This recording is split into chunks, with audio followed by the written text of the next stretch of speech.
The very word secrecy is repugnant in a free and open society, and we are, as a people, inherently and historically opposed to secret societies, to secret oaths, and to secret proceedings. We decided long ago that the dangers of excessive and unwarranted concealment of pertinent facts far outweighed the dangers which are cited to justify it. Even today, there is little value in opposing the threat of a closed society by imitating its arbitrary restrictions. Even today, there is little value in ensuring the survival of our nation if our traditions do not survive with it. And there is very grave danger that an announced need for increased security will be seized upon by those anxious to expand its meaning to the very limits of official censorship and concealment. That I do not intend to permit to the extent that it's in my control.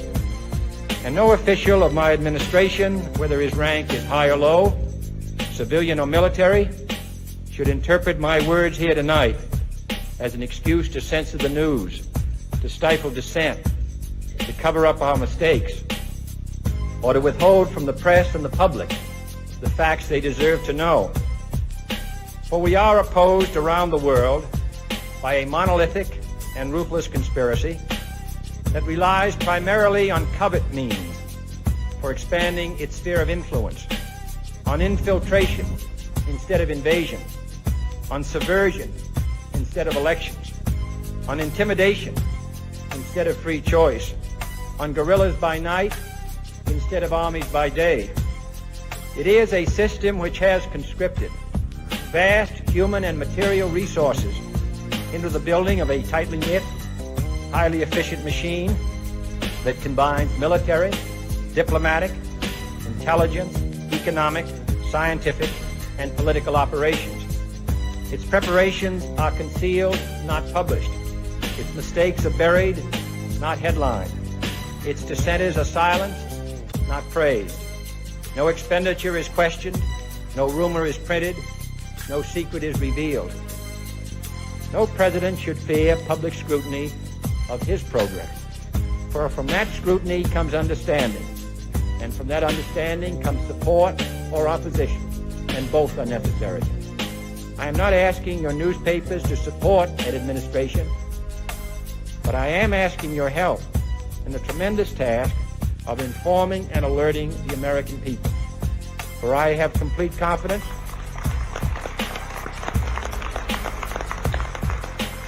in the response and dedication of our citizens whenever they are fully informed.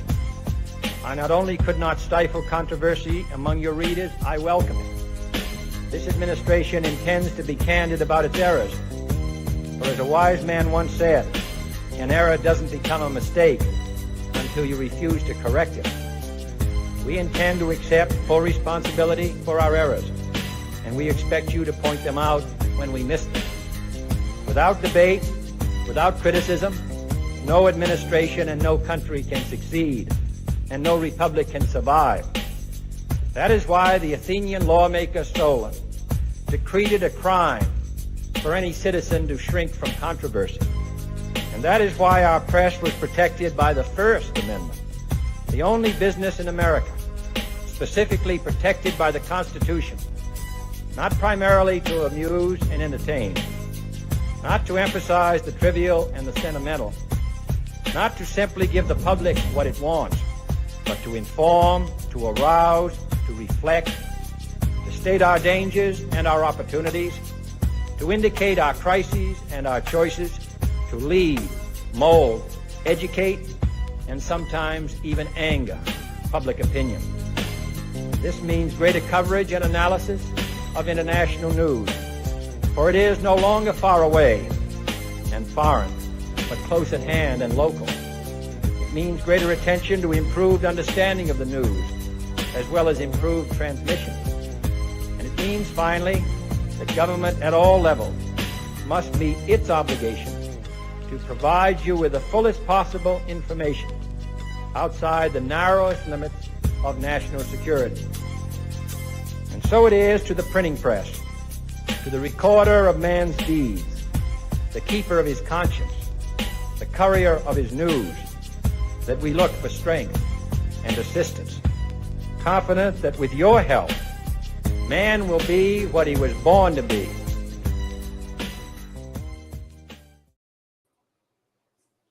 Long intro. Very long intro, but that's okay. Good evening. Very worthy of a long intro. Good evening. Good evening, friends. Good evening, Moxie. Welcome to Questions Worth Pondering. Yes. Welcome to Questions Worth Pondering. We have a lot of questions worth pondering tonight. Let's say hi to our friends. Who do we have in chat, Moxie? Oh gosh. So we've got Herbie, we have Magnolia, we have Natalie, we have Mike, we have Indy Cindy, who just popped in there. Indy Cindy. I hope I didn't miss anyone. In God We Trust? That's Natalie. Oh, that's who you mean. Gotcha. We've got Deplorable Mike. Glad to see you tonight, Mike.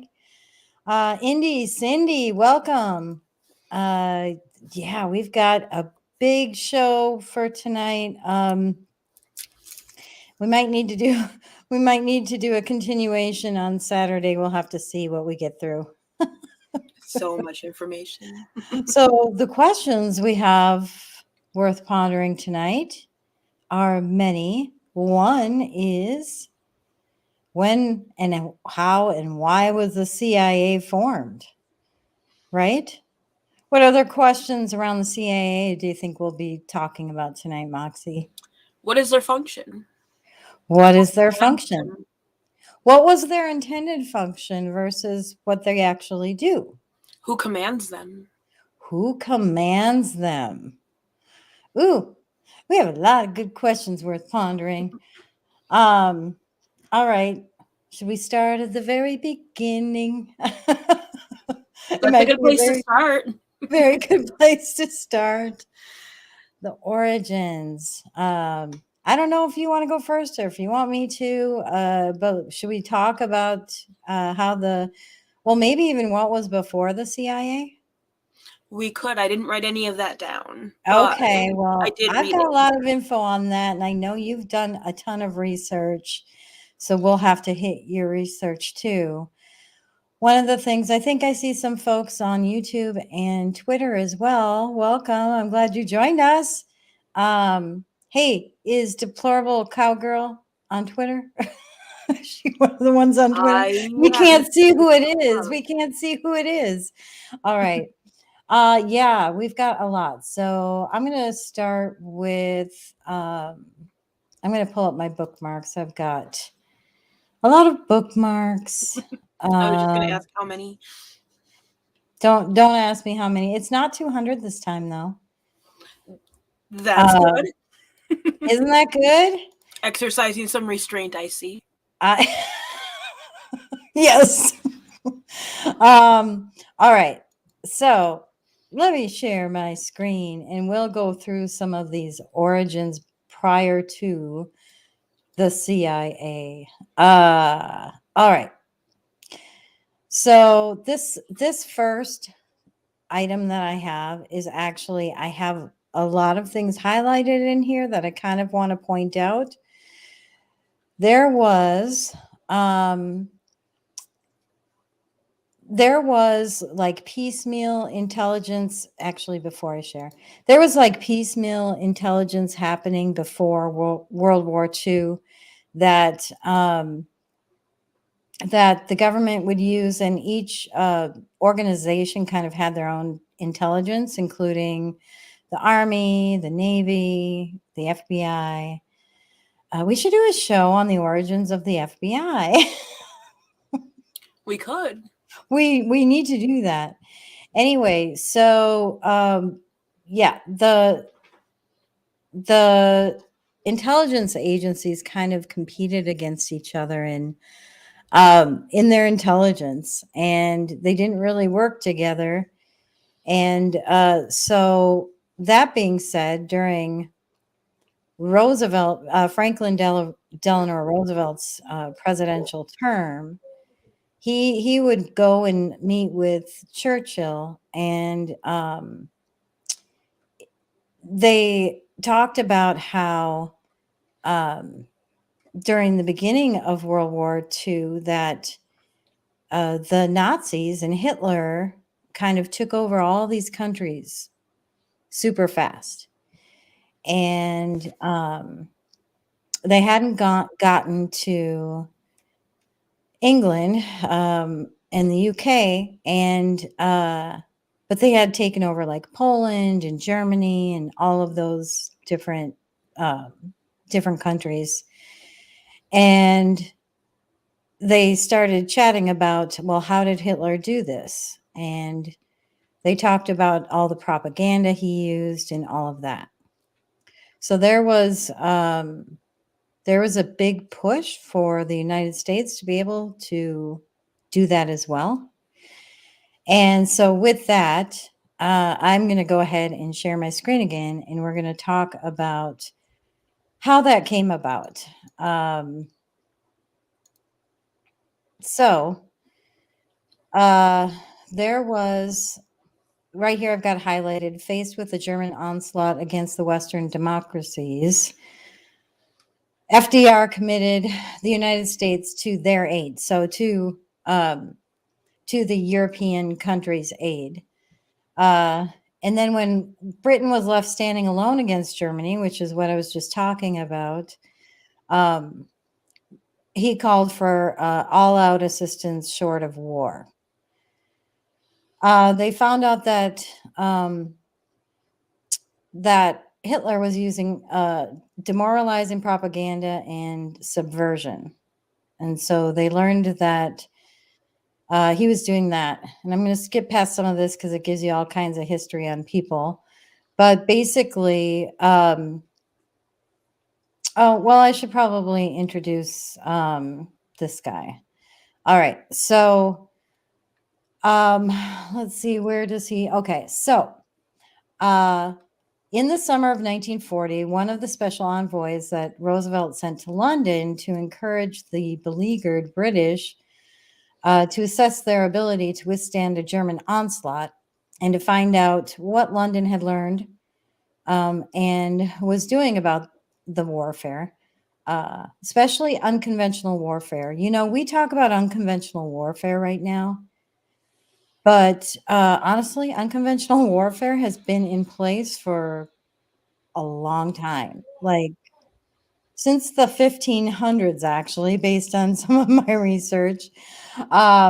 Anyway, this New York lawyer and former war hero, William J. Donovan, they called him Wild Bill.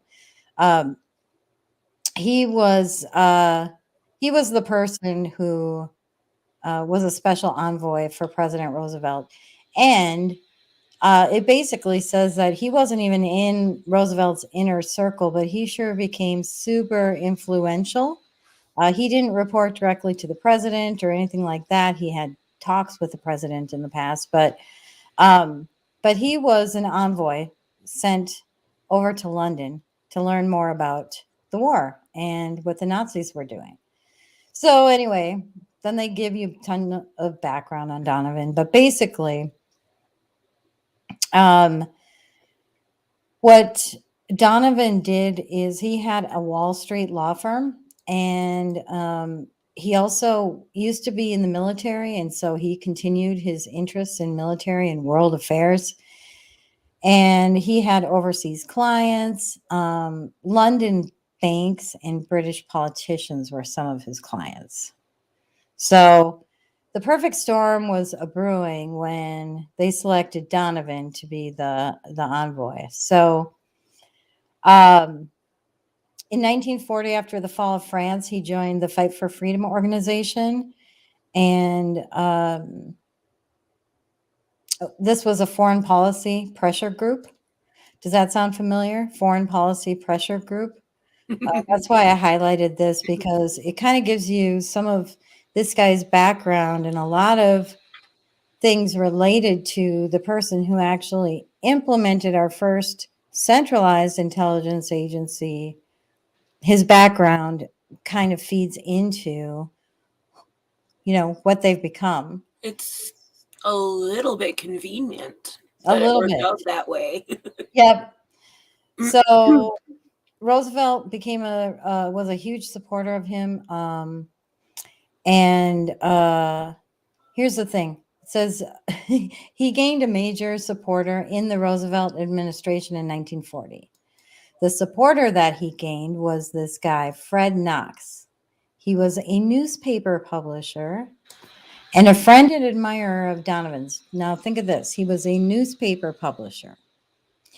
He was tasked to be the Secretary of the Navy. How does a newspaper publisher become Secretary of the Navy? That Right? doesn't make any sense to me, but I don't know.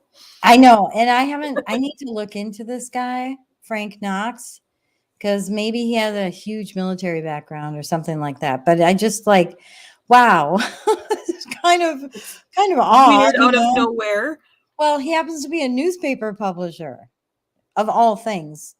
So if you think about the Mockingbird media and what the CIA did for that, which I'm jumping ahead and I'm going to stop. But all right. Sorry, this is a little bit long, but I think the background is helpful and it feeds into, it's a good segue into the rest of our discussion. So I'll try to be quick, but all right. So 1940, British was under attack by the German Air Force. They sent their secret services to see Donovan. So the key here is the British did have a huge intelligence agency, and that had been in place for a long time, since the 1500s. And anyway, so I wanted to call this out because they're talking about the British Secret Services, and they met with this Donovan guy who was tasked to find out more about what was going on with the Nazis. And William Stevenson, who was a Canadian Air Force World War I person, he was wealthy and a big elite. And he was appointed to the New York Station chief for the British Street Intelligence Service, SIS, also known as MI6. So I just want you to follow here, because this William Stevenson, him being stationed for the British Secret Intelligence. So the British are highly involved. This is what I'm getting at. This is why I'm setting the stage. The British were highly involved in getting our initial Central Intelligence Agency set up. So Donovan, yeah. So this Stevenson guy invited Donovan to visit Britain and personally evaluate its military and intelligence capabilities. So a lot of the design for the intelligence agency, our first one, was based off of British military and intelligence. All right. So then it goes on to talk about Churchill. And Churchill knew about Donovan and his mission. And he wanted to persuade American leaders that Britain would not fall and that they should increase their aid. So just think about, like, we've got Zelensky telling us to increase our aid, right? This has been going on forever, since we've been a country. Other countries want our money. They want us to support them. Obviously, World War II was crazy, but looks like we have more people on Twitter and YouTube. Yay. So, Natalie asked, did docs have military service? That's what I'm thinking, Natalie. I did look it up. Yeah, why don't you look it up while I did. Oh, you did? What'd you find? I did. So, he served in Cuba with the 1st Volunteer Cavalry, the Rough Riders, during the Spanish-American War. Interesting. Then after that, he became a newspaper reporter in Grand Rapids, Michigan. He changed his name to Frank from William. His middle name was Franklin. In about 1900. I wonder why. During That's World War interesting. I, he was an advocate of preparedness and United States participation. He served as an artillery officer in France after America entered the hostilities. Interesting. So there you have it. So I guess my suspicion was right that he was probably previous military. It's just interesting how you go from a newspaper publisher to be it's just kind of crazy. Anyway, so Churchill provided Donovan with access to British military and intelligence secrets. And he met with Churchill and King George. He was introduced to leading figures of British intelligence, special operations agencies, and the like. So,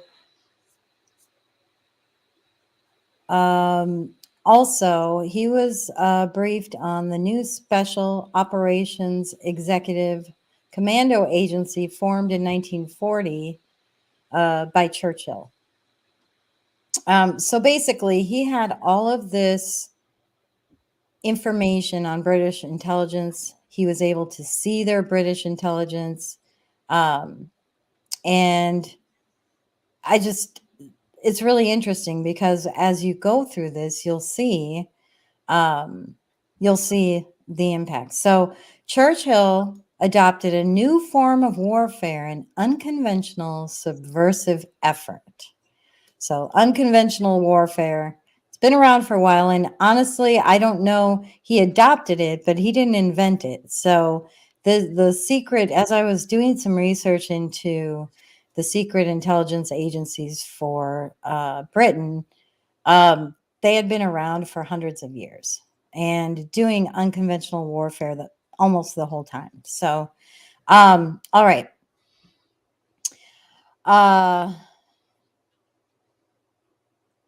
So I'm going to continue on down here. So through subversion, sabotage, and the direction of local guerrilla forces, these special operation executive British agent teams had the mission of keeping the Germans off balance. So basically, that's what they use: subversion, sabotage, local guerrilla forces. So they get people locally to stand up. Does that sound familiar?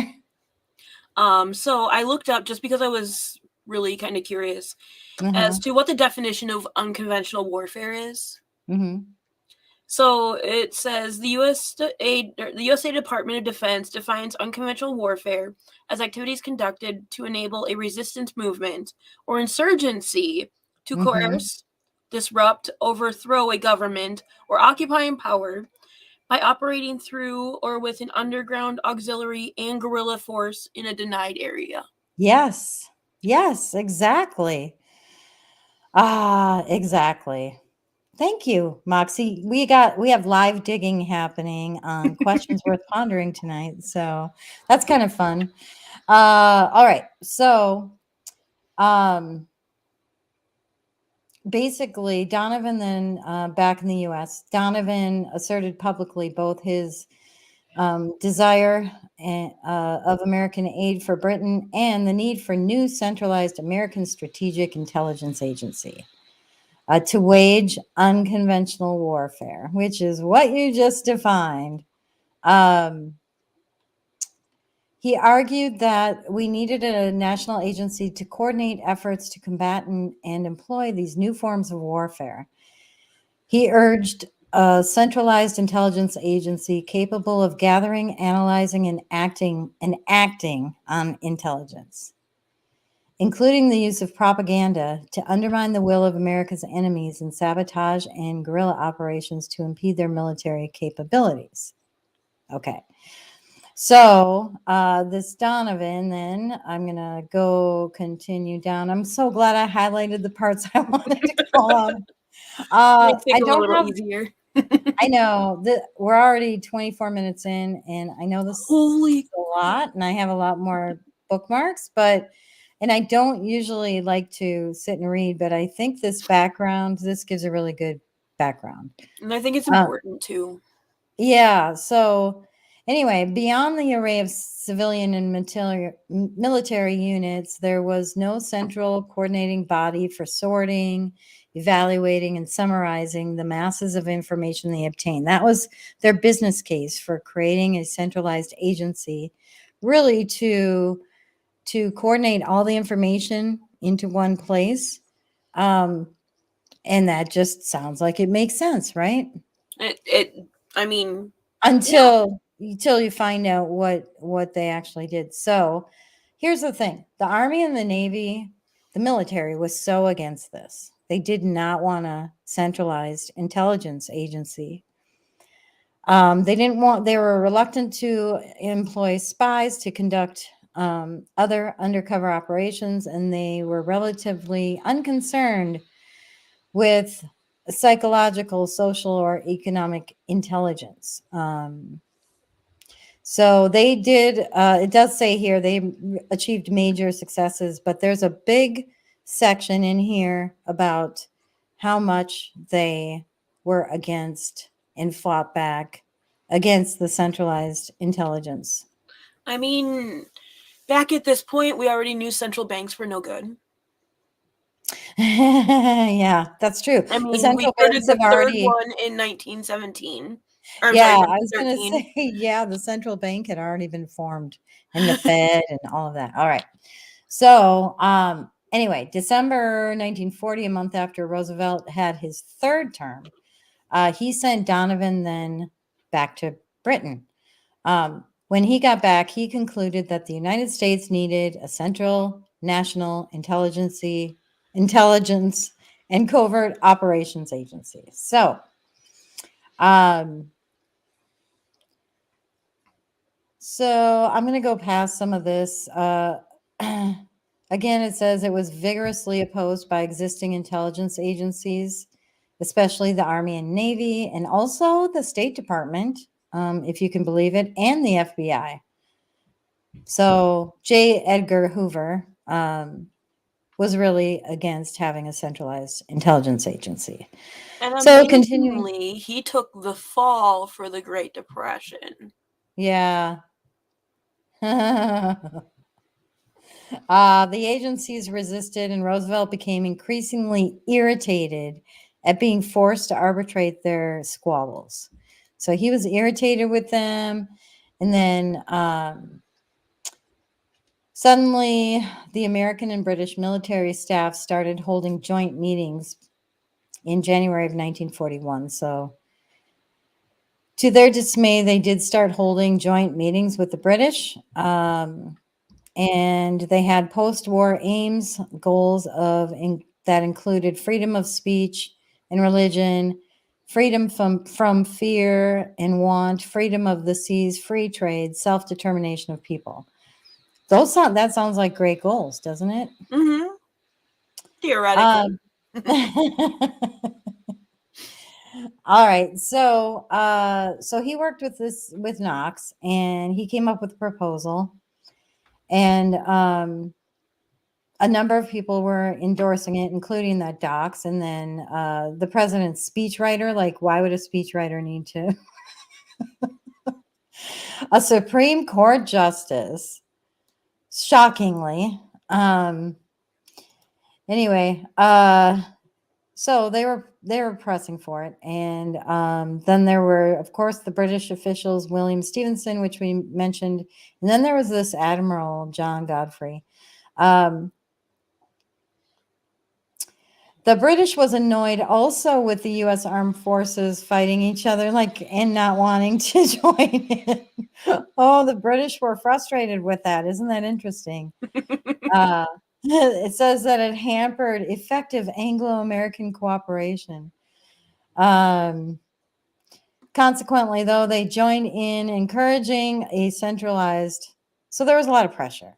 There was a lot of pressure coming from all these different angles, basically. From all these countries that don't have the Constitution we happen to have. Yes.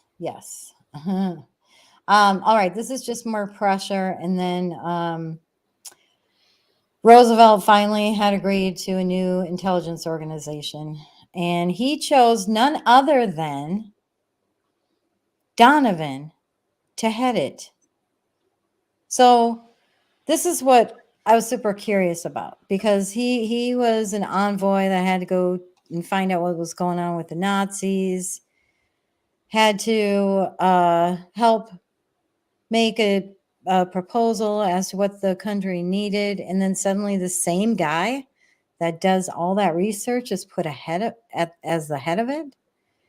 It just doesn't make sense to me, because why would you do that? Because then now it looks like he had something to gain from pushing it, and he pushed it. He pushed it hard. Imagine that. Mm-hmm. Somebody pushing something, and they have something to gain. Natalie would like to know what source you're using. That is a good question, Natalie. Let me see if I can find where I got this. 1 second.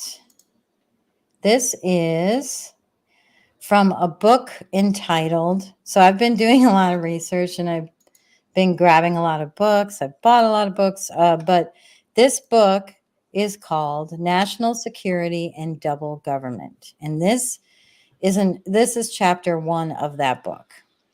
How thick is this book? So, yep, that's what it's called. National Security and Double Government by Michael J. Glennon, Glennon. I found this because I was looking for a lot of information on the origins, and there wasn't a lot of detail. There's just this high level. You can go to Wikipedia and they'll give you a general overview, but I'm like, well, I want the details. Like, why did they do this, and who did they talk to, and all of that. So this actually gives so much insight into where we are today. It almost, like, you can kind of see it. So basically, we had our first centralized intelligence agency, the Office of Coordinator of Information. And that is what... And that was 1941? Yes. Was it 1940? Yes. Yep. 18th of June, 1941. So they said the new agency would coordinate intelligence. Okay, this is what they said to the public. The new agency would coordinate intelligence and would conduct offensive special operations, and that Donovan would report directly to the president and would have a rank of major general. In a cable to London a week later, Stevenson was elated by the results that were so much to Britain's liking. Elated. Yeah. Okay, so the thing of it is, I'm going to summarize the rest of this, but basically, they were given a budget, and then they suddenly were able to get, it goes on in here to explain the secret budget, the hidden budget that Congress gives some of our intelligence agencies, and that they pretty much don't have to answer to Congress on how they spend the money, except to say it was used on national security, and that's all they have to say. That's interesting. Yeah. Really, really interesting. And I was looking at some of the job postings when I was looking through some of this information, and it's really interesting to see how much some of these operatives actually make. Oh, really? How much do they make, Moxie? I think an accountant makes close to $200,000. Really? Like, why are we paying them so much? That's crazy. Okay, I misspoke. 11th of July, 1941 was official. So that's only, just about 5 months before World War II. Yeah, I have a whole bunch more highlighted, but I'm not going to go through it. I just wanted to give you guys an idea of how this started. Now, before we get to the CIA, and the, oh, yeah. All right. So before we get to the CIA, just some history. So when the war, when the war was over, this group was disbanded, and they didn't want to be. They didn't want to be. So I have been blathering and talking a lot, and I have more as far as the CIA. Do you have anything leading up to when the CIA was formed, or is your stuff after? Because I do want to talk about Truman's reaction after it was created. So I do have that the National Security Act of 1947 was signed by Truman, and Yes. that was where it all started with going under the name the CIA. And there were 3 of the 5 directorates in 1953. Can I back to 1947 though? Yes. Just because what date was this? Oh no, continue. Go ahead, continue. So from there, just because now I've mentioned the 3 of the 5 directorates, I was going to move into the directorates that they have. Mm-hmm. So there's Directorate of Analysis, which makes sense of the information that they compile.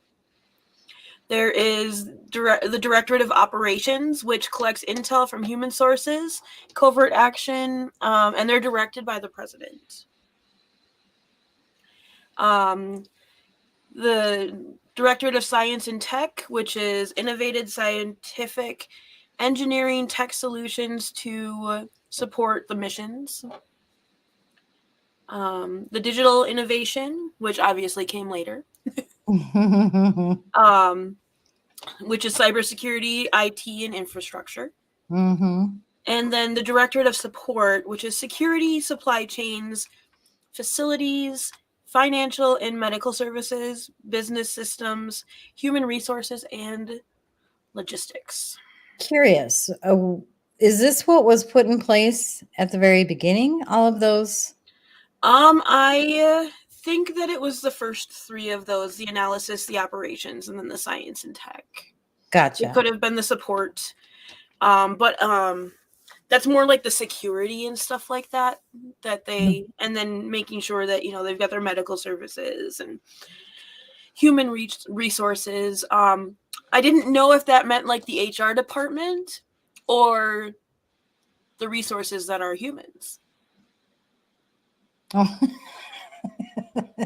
Probably resources that are humans. Yeah, I'm not sure. Yeah, when you think about CIA, when they say human resources, they don't mean employment. They don't mean the HR department. No. No. They mean, when they talk about resources, they're talking about like tanks or guns or people. People would be the human resources. Right? That's what I'm assuming. Well, I will say this. So Truman was he was reluctant to form the CIA, but they convinced him that centralizing information would be good for the country, and important, even not during wartime. And I think he really thought that it wouldn't be what it became. Yeah. Yeah, it's a lot of people go into stuff like this with good intentions, and then it just kind of spirals from there. Yeah, for sure.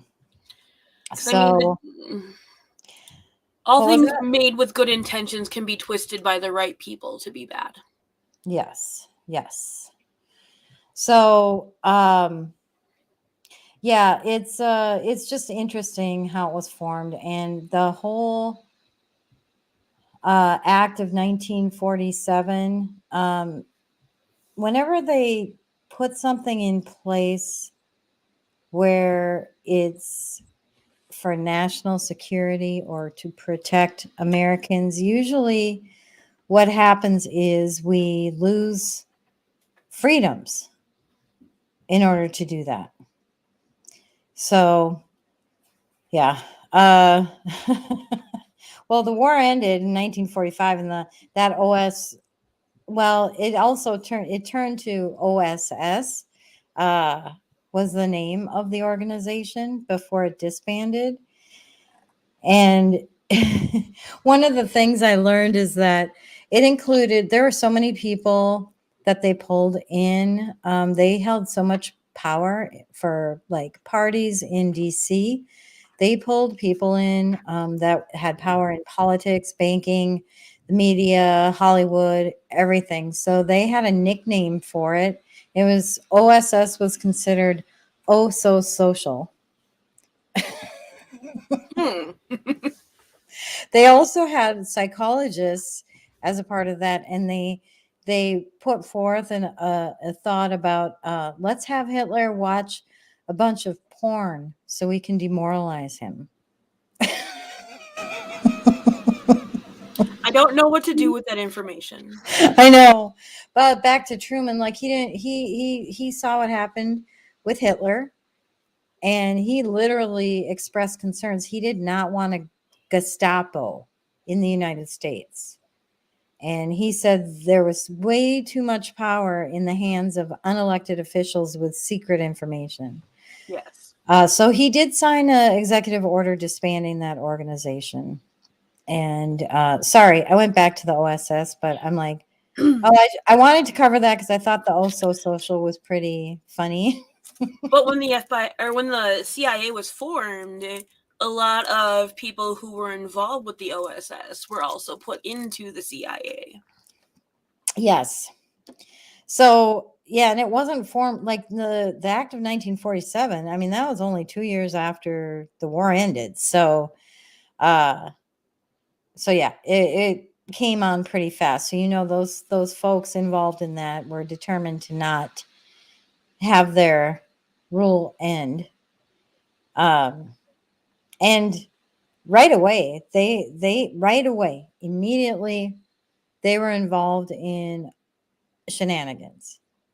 The whole Operation Paperclip started in 1945 before they were even disbanded, but it continued with the CIA all the way through 1959.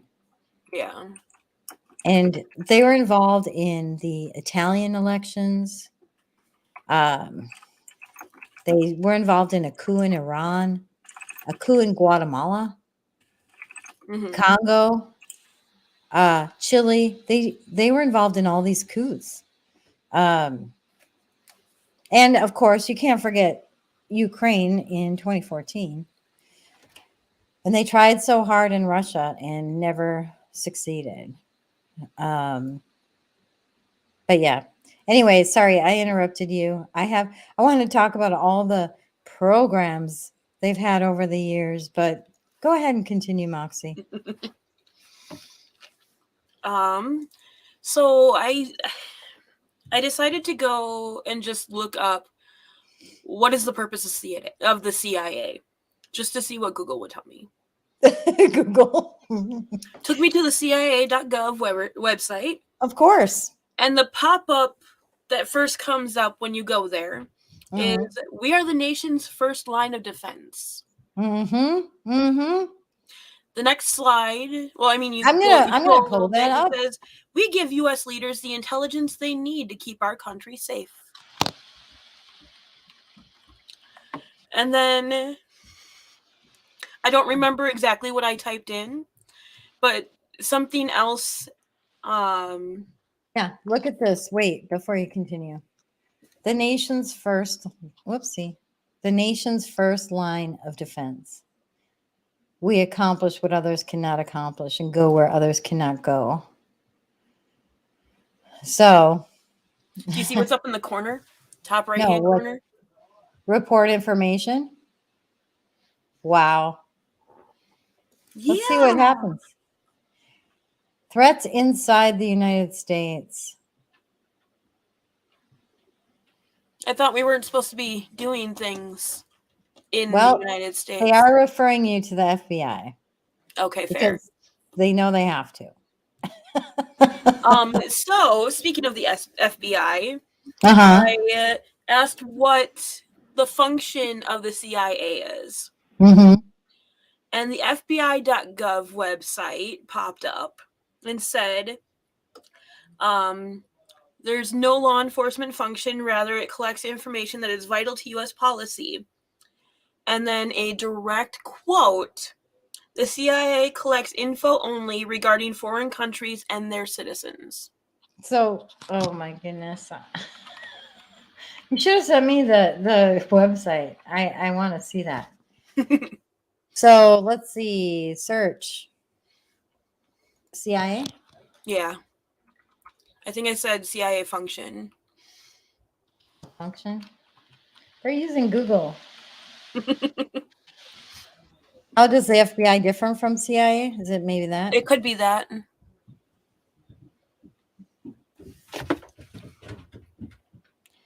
It collects and analyzes information that is vital to the formation of the U.S. policy. Only regarding foreign countries and their citizens. It says, unlike the FBI is prohibited from collecting information regarding U.S. persons. Isn't the FBI prohibited from that as well? I don't think so. Collecting information from U.S. persons, don't they need a search warrant or? They are. I mean, I'm not sure if that means that they can do it without one, but I don't think they can. They can go to the FISA court, but anyway. I started looking into FISA too, and then I realized I was branching off way too far, so I stopped. The Constitution gives us right to privacy from invasion and all in improper searches. So the FBI is not like special where they don't have to follow the Constitution. So just throwing that out there. Anyway, continue. So those were the things that really stood out to me for that. Yeah. I just thought it was funny that it was on the FBI website. That is funny. I'm going to share a newspaper clipping. Let me make it big. So, down here, you would think this would be front page news, but it's not. That's not the front page? Well, it's not like the headline. Oh, okay, gotcha. It's way at the bottom of the front page. Okay, Harry Truman wrote a letter about the CIA. He wrote a warning about the CIA, so he had regrets after it was formed. So this is the newspaper clipping, but I've got a readable format. I'd like to go through it so you guys can see how he regretted this. He wrote this in 1963. He published it to the Washington Post. Interesting. And they printed it. And they printed it. Limit CIA role to intelligence. So, do you want to read it, Moxie? Sure. I've been stumbling all over everything, but I'll go ahead and No, you aren't. I feel like I've been talking a lot, so. I think it has become necessary to take another look at the purpose and operations of our Central Intelligence Agency, CIA. At least I would like to submit here the original reason why I thought it necessary to organize this agency during my administration, what I expected it to do, and how it was to operate as an arm of the president. I think it's fairly obvious that, by and large, a president's performance in office is as effective as the information he has and the information he gets. That is to say, that assuming the president himself possesses a knowledge of our history, a sensitive understanding of our institutions, and an insight to the needs and aspirations of the people, he needs to have available to him the most accurate and up-to-the-minute information on what is going on everywhere in the world, and particularly the trends and developments in all the danger spots in the contest between East and West. This is an immense task and requires a special kind of intelligence facility. Here, I'll scroll down a little bit. Every president has available to him all the information gathered by the many intelligence agencies already in existence. The Department of State, Defense, Commerce, Interior, and other are constantly engaged in extensive information gathering and have done excellent work. But their collective information reached the president all too frequently in conflicting conclusions.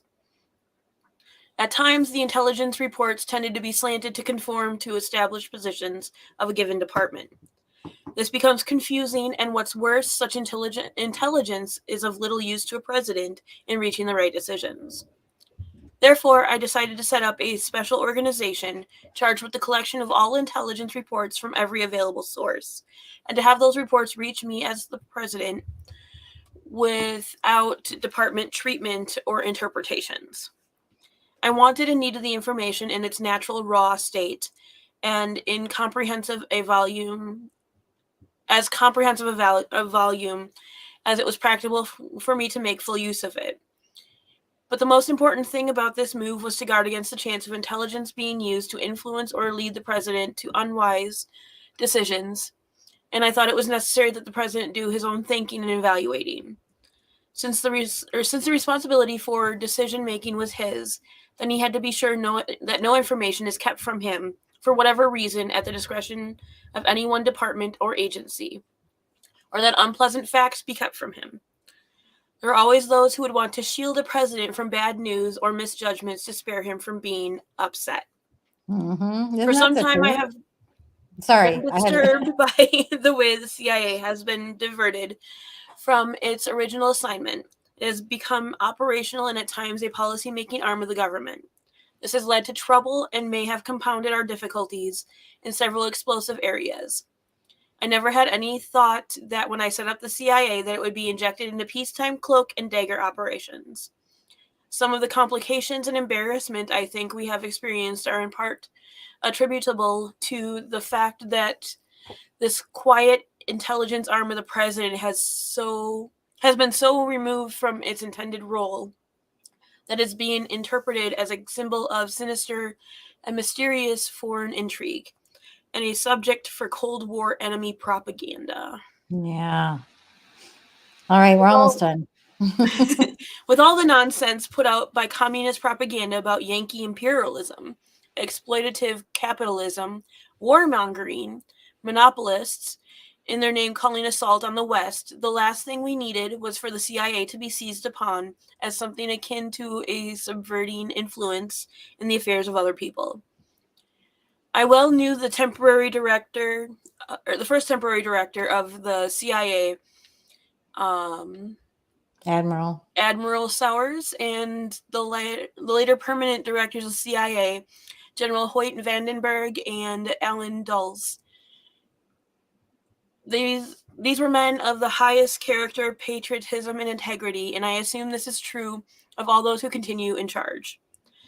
But there are now some searching questions that need to be answered. I, therefore, would like to see the CIA be restored to its original assignment as the intelligence arm of the president, and that whatever else it can properly perform in that special field, and that its operational duties be terminated or properly used elsewhere. Yeah. We have grown up as a nation, respected for our free institutions and for our ability to maintain a free and open society. There's something about the way the CIA has been functioning that is casting a shadow over our historic position, and I feel that we need to correct it. What is the date on this? On 1963, December 21st. So not too long after. It was a couple of months after JFK died. That was the other thing I wanted to point out. So not even a couple months. That was a couple weeks. Oh, was it a couple weeks? The 22nd, I want to say it was. Oh, I thought he died in October. Nope. Anyway, November. Regardless, it was right after JFK died. Yeah. That was the one thing I wanted to point out before we read through this. It's interesting that he did this right after JFK was assassinated. One of the reasons why together before we started talking about it, we used the JFK speech at the That went beginning. right over my head. Well, it's been a long day. JFK was referring to the CIA, right? And it's been told that he has said that he wanted to splint the CIA into 1,000 pieces. We didn't hear him say that, but it was told that he said that. So, but the reason Truman said this, all of this, is because of all of those coups they were doing. They had Operation Paperclip. They had this Operation Ajax, which was a coup for Iran. All these operations. They had MK Ultra, which was a mind control experiment starting in 1950, and they did it on U.S. individuals. This mind control stuff, and gave them LSD, and they thought it was a truth serum. And did you know that more than 40 academic institutions were involved in MK Ultra? Wow. Did you know that? I did not. Yeah, it was crazy. And there's a shoot off of MK Ultra called Project Monarch. And that's very similar to MK Ultra.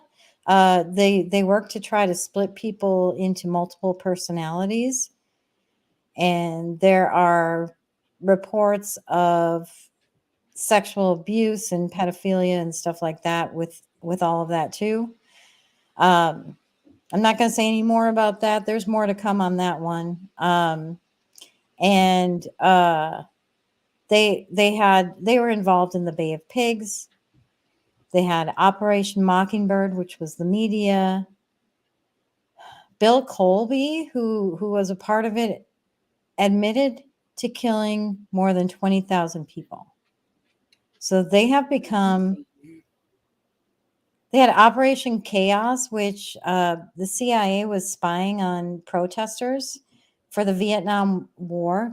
United States. They couldn't figure out a better name for that one. Like they I have know. all these other better Operation names. Chaos. But Operation Chaos seems a little bit on the nose. Here's what they did. They investigated U.S. citizens under the guise of saying that for a foreign country was involved in creating the anti-war movement, and that's why they were spying on Americans. But that was out of their jurisdiction. They were involved in Watergate. They did a CIA coup in Greece. The Guatemalan Civil War they were involved in.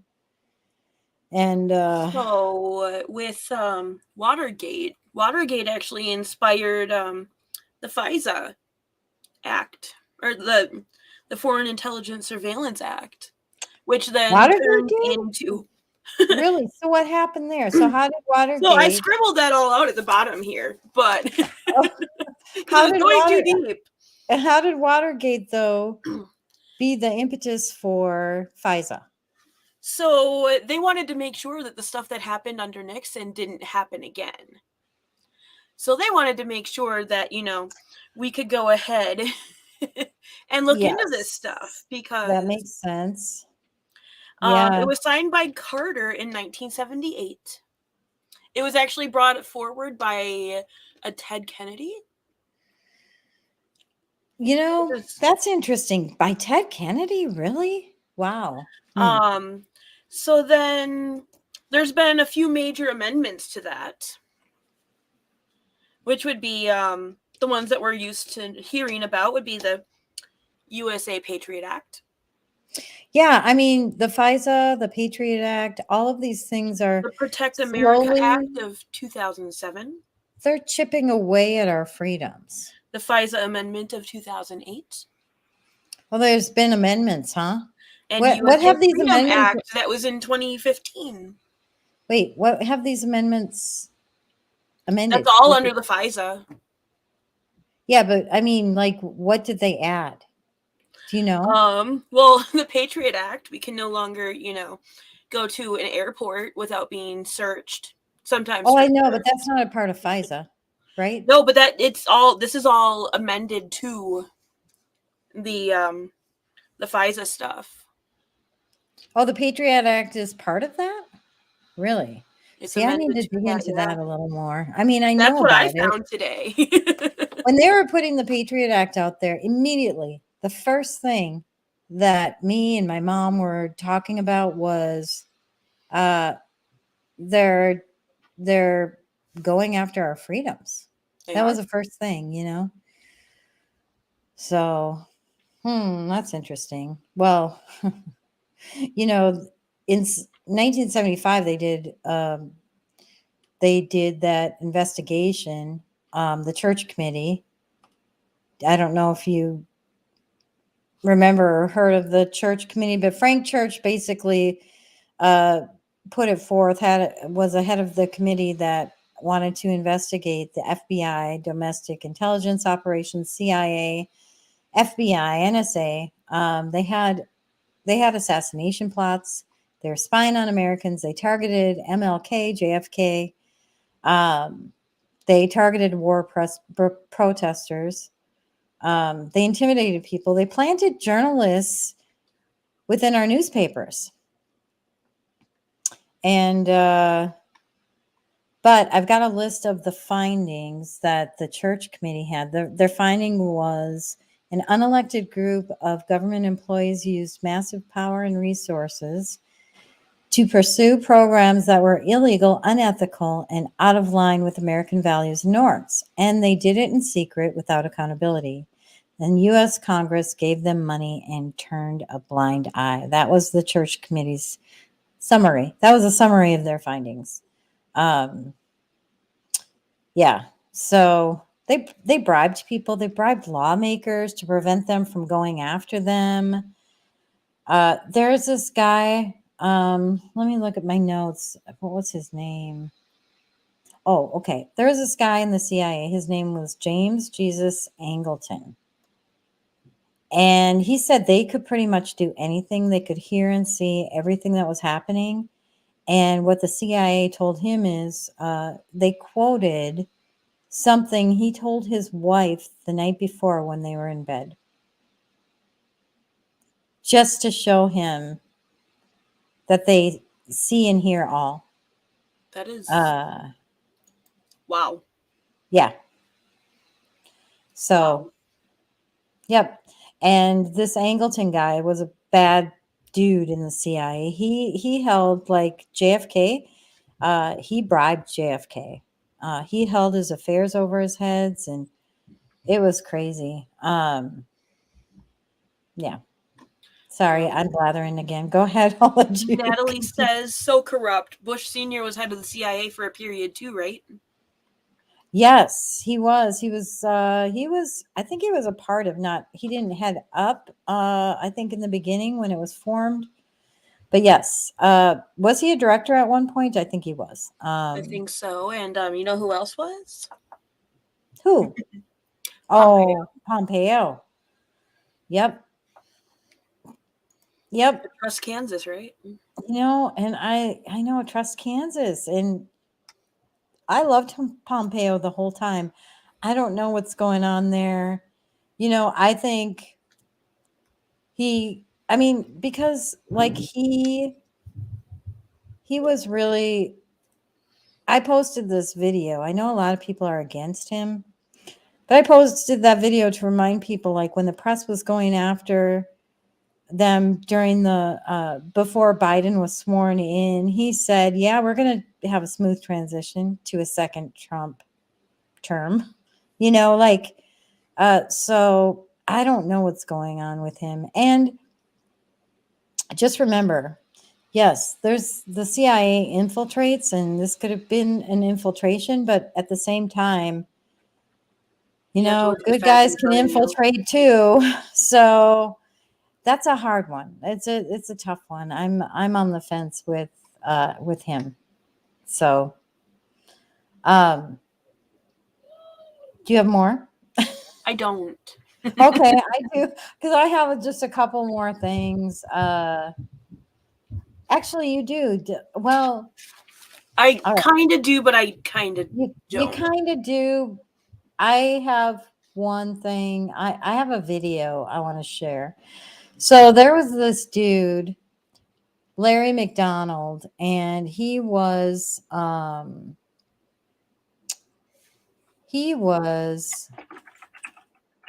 trying to find it. Sorry. He was a congressman, and he was a Democrat.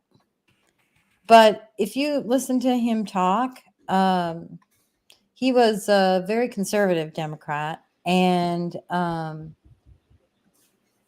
just gonna play part of this clip. So this is 11 minutes into the clip. I didn't clip it because I didn't have time, but it's on YouTube. So I'm gonna go ahead and play this. This was this guy. This was his last interview before 2 months later he was killed in a plane crash. Convenient. Just convenient. Convenient. So interesting timing. Yeah. All right. I'm gonna play this. I'll turn it big screen. Of the Trilateral Commission. I've known Bill Casey in the since administration. I've known Bill Casey, the director of CIA, since World War II. As a matter of fact, in World War II, he was my boss. Wait a minute. It's all funky. Why is it all funky? Let me refresh this because Of the all right. I want to make a big screen so you guys can see it. Okay. I don't know if you can hear this good, so we'll just have to not talk during it so people can hear it. And I'm not playing a whole bunch of it. I'm just playing a little bit. But this guy has sent out warnings. Trilateral Commission. I've known Bill Casey in the since administration. I've known Bill Casey, the director of CIA, since World War II. As a matter of fact, in World War II, he was my boss. Now, your public relations director, the John Birch Society, says that Bill Casey is a part of this conspiracy that's trying to bring about world government. Before he became CIA, one of his big jobs was aiding in the transfer of technology and goods and so forth to the Soviet Union, helping the Kama River Project, the Export-Import Bank, helping to finance these Is the things. Export-Import Bank part of the conspiracy? I think the I'm trying to whole get the boundaries drive, of this that conspiracy. the fact that the American people have been tapped steadily, especially since World War II, to finance their enemies and to have the massive technology transfer to those who I would agree do it. with And you you on know that from the Braden Doctrine in the agency, which you're very familiar with, and the feeling that we must somehow subsidize the, quote, non-communist left. That's among our so-called allies. Braden was And in subsidizing country the after country, non-communist left? that turned out to be the communists, the crypto-communists masquerading. Yeah, as that's non-communist. Mr. Mitterrand, who has taken the strongest position against the Russians of any Western European. Well, leader. he was about to lose everything at the polls, and he had to show some sign. It's very difficult to say exactly how far that will Congressman McDonald, he's been Yeah. using the term conspiracy. No, I didn't use it. For No. heaven's sakes, Pat. The John Birch Society used it. I don't want to go through the tapes. Well, it You've used is. that Don't blame it 45 on me. He used it. You've used it 45 times. That's right. They say this is a. So this goes on. It's very entertaining, actually. He's talking about the New World Order. He's talking about the CIA. And this guy happened to be killed just a couple months later after this interview. But he was known for having these views, so I don't know if it's related. But I think they were very annoyed that he kept spouting out about this stuff. So I lost my bookmarks here. You know, Brave, I'm using the Brave browser, and they completely changed how they're doing bookmarks. And, you know, if I close the bookmarks, I have to go clicking all around to get back to where I was. It used to be so awesome, and now it's not so awesome. All right. Let's see. No, William Donovan, we already covered him.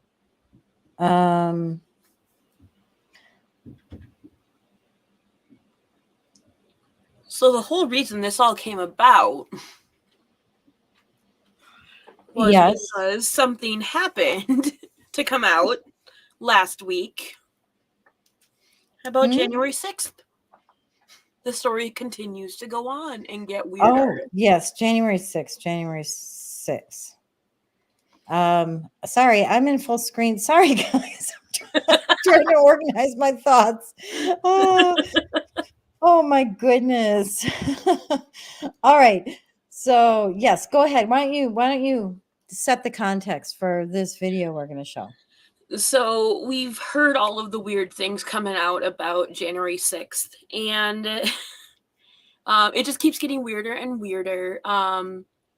In the most recent developments, there was a dog that came through and sniffed and should have picked up any traces of black powder. They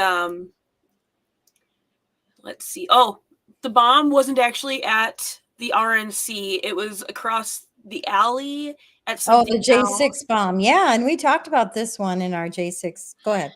And now it came out last week that there were CIA people or CIA assets that were responding on the bomb squad. The CIA responded. Yeah. It's a really funny place for them to be responding, you know, on U.S. soil. Right. Why would they respond to a pipe bomb? But I do have a clip from Dan Bongino, who was a Secret Service agent for 12 years. Yeah. And he has some interesting things to say about this. Well, why don't we play him then? Bomb techs and dog teams to D.C. on January 6th. The BATF, alcohol, tobacco, firearms, they have reports, including a series of text messages under the heading January 7th Intel Chain, in which two separate references to participation by the CIA are made. One states, quote, 2 CIA bomb techs are assisting with a pipe bomb scene on New Jersey and D Street Southeast. Now, I know DC well, folks. I'm going to show you where that is in a second. Another references several CIA dog teams on standby. Folks, I've done these protection sites often where Kamala Harris and other Secret Service protectees are. I've used local EOD and K9 teams. EOD are explosive ordnance disposal teams. They're bomb techs, just in regular, normal language. I've used locals, meaning DC Metro and you know, if you're in New Mexico, Alamogordo, whatever, this town I know well for. You can lose locals at times, depending on who the protectee is. I've used military bomb techs, even state police bomb techs and dogs and things like that for other protectees. I have never, in 12 years of doing protection assignments, ever used CIA assets. What were they doing there? You know, that totally speaks to Truman talking about how they became something that it was not intended. Never should have been. Yeah. Why were they there? Why were they? That's crazy. Did you guys know about that with the CIA being there for the January 6th bombing reports? It's just so crazy. It's bizarre. It is bizarre. So basically, they have become way too powerful. They were involved in all the color revolutions that happened. The media tries to tell you that that it was like a spontaneous protest when you see these color revolutions, that people are standing up. It's not. It was coordinated, paid for, and organized by the CIA. And they've gotten a little too big for their britches. Even world leaders fear them. That's what I had. I had another video that I want to show. I wonder if this is it. Oh, I don't know if this is it. No. Shoot. Yeah, I'm not sure where it went. I had a video where they were showing Vladimir Putin, and Putin pretty much is saying that he knows that presidents come and go. Every 4 years they could come and go, but the same people are behind the scenes running the show. Absolutely. And he was pretty much intimating that he knows about the CIA. But I think that was a part of the Tucker Carlson interview with Vladimir Putin. If you guys want to check that out. Do you remember in that interview where he said that he prefers Biden to Trump? I don't remember that part. There was a part where they asked, I can't remember the exact question, but it was, would you rather deal with Biden or Trump? He'd rather deal with Biden because Trump is tough. Mm-hmm.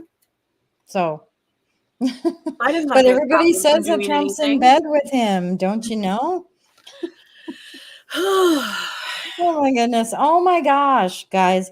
We went an hour and 15 minutes and I didn't even get to my special segment. So I think do you guys mind if I just do maybe a Saturday morning coffee and go through that?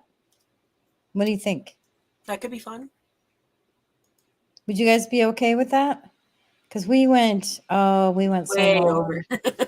There's so much, and there's so many more details that I have. I was just spitting stuff out because I've been I just have it all. There's so much information. Yeah, there is so much information. I mean, we're And talking I over just 100 think years of background. yeah, I don't know if a lot of people know about like the, what was the beginnings before the CIA even happened. I know a lot of people know, and I knew that there was another intelligence agency before that, but I didn't know the details, and I just found that to be kind of interesting. I geek out on weird stuff like that. So, Pocket Friend says, I think Putin did a chess move there, diffuse the Trump is a Nazi lover narrative, probably. Well, and Putin's not Nazi, so I don't know. Like the Nazis are the ones that are against Putin. The Azov battalion is that's what I didn't cover too. I was going to cover when the CIA first got involved with Ukraine, which was interesting. It was during the war where when Ukraine started expressing disdain for Russia, for USSR. And so that made the CIA's eyes perk up. And that's pretty much when the relationship started. And so more on that another day, maybe. Another day. We could talk about this for hours. Yeah. Oh, the narrative says that, Pocket Francis. Oh. In God We Trust says this was fascinating, so informative. Thank you. Yes, we love hanging out with you guys. I know it was long. Sorry, and I had a lot that I kind of read through, but I hope you found it as interesting as I did when I was finding this stuff. So we have any 17 closing? people watching us. What? We have 17 people watching us at an hour and 17 minutes. Yeah, y'all stayed on. I'm happy about that. I love you guys. But yeah, if you like this video, please give it a like and share it with your friends. But if you like the video, especially on Rumble and YouTube, the algorithms they have make it show to other people. And subscribe to us. Huh? Subscribe to us if you haven't. And subscribe if you haven't. That's right. We mostly are chatting on Rumble. That's where we're watching the chat because we can't see it in our streaming software. But if you chat on Twitter or on YouTube, we can see that. It goes right into our streaming platform. So, all right, guys. Well, Moxie, any other closing thoughts from you? It's just interesting the way things keep going. It is. It's so interesting the way things keep going. So, all right. Well, I hope you guys have a wonderful evening. And thanks for hanging out with us while we try to answer some of those questions worth pondering. We'll see you on Saturday to cover indoctrination with kids, because that's what we're going to cover in the Targeting Our Kids segment. All right. Love you guys. Have a good night. Bye. Bye.